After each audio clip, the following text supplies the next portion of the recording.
Morning everybody, how are you doing? All is good here. It's a bit fresh and a bit breezy here, but we seem to have survived the frosts and some parts of the garden are starting to show a bit more life, which is great. So as we move into February next week and hopefully the last month of winter, we start moving into better weather and a lot more growth. I will send you around the garden to show you what we've been doing, but the main thing this time of year is mulching, which you can see behind us, which is putting things around plants and reinvigorating beds and also putting some seeds in. But the main thing at the moment is just looking after the garden and making sure we're weeding properly and looking after the plants that need a bit of love. Now you might be able to hear over my shoulder that the magpies making a lot of noise. There's plenty of birds around today. So today is the start of the National Garden Birdwatch. So if you're in the UK, and even if you're not in the UK, don't forget to get out and make sure that you're capturing all the birds you see in your garden and send your results and what you've gathered off to the RSPB. I've got my little chart here to fill in. We don't see many blue tits and chaffinches here, but hopefully blackbirds, magpies, which you hear, and robin will turn up today. See how we get on, but for now, let's have a wander around the garden.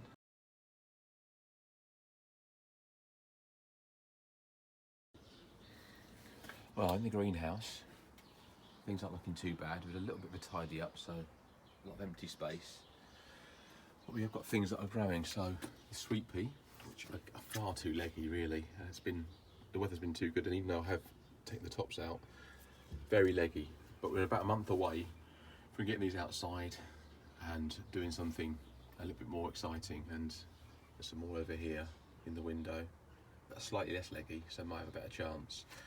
And because I've got itchy fingers, I put some more in early this week into some more pots, so we should see those popping up in about a week or so's time, and these may well be stronger than the longer lasting ones and will come later in the year, which means we get more of a year-round display. In here as well we've got things like our hostas and this Himalayan poppy, and they look like they're dead and you should just chuck them out. You can see little bits of green coming through, so it's just having a rest, having a little break. Don't be too harsh and don't be too quick to throw things away.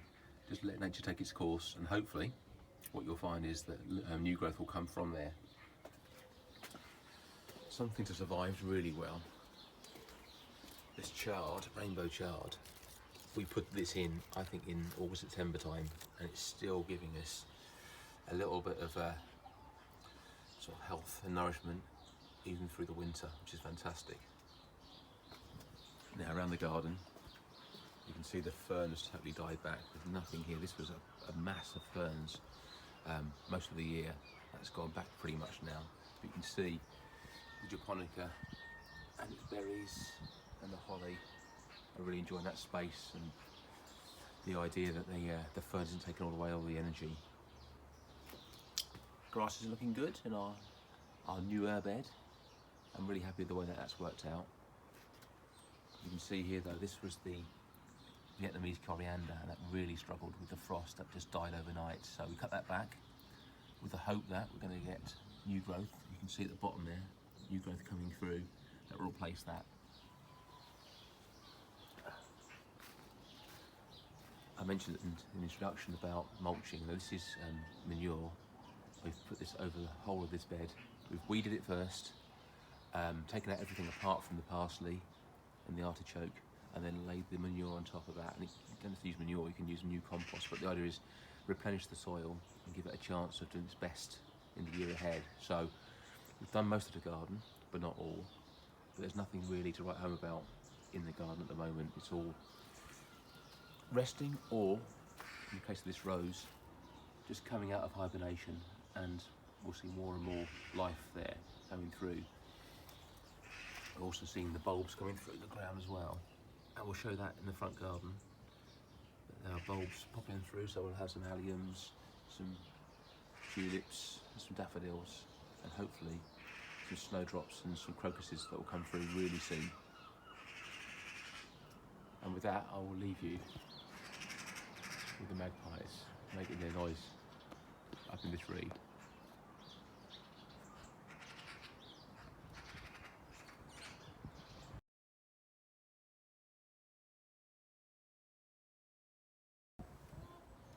Well, welcome to a very rare visit to the front garden. There's a lot less in here, and there's more people walking past, which makes it harder to do videos, but we're here today because there's lots of things happening in the front. So this is the Japanese quince, which is a lovely plant, and if I put her back against the white wall, really works nicely.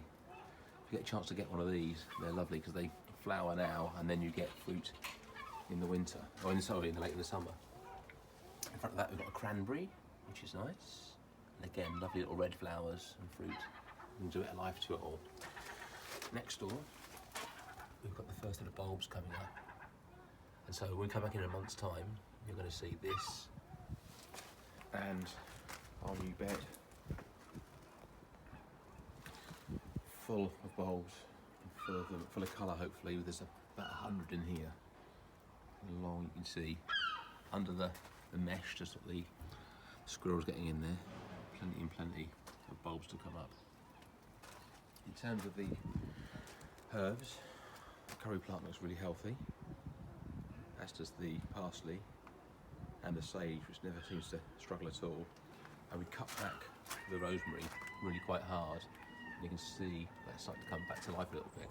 So never be shy about cutting things back. Do your research first, but if you can cut them back, they should come back in good spirits.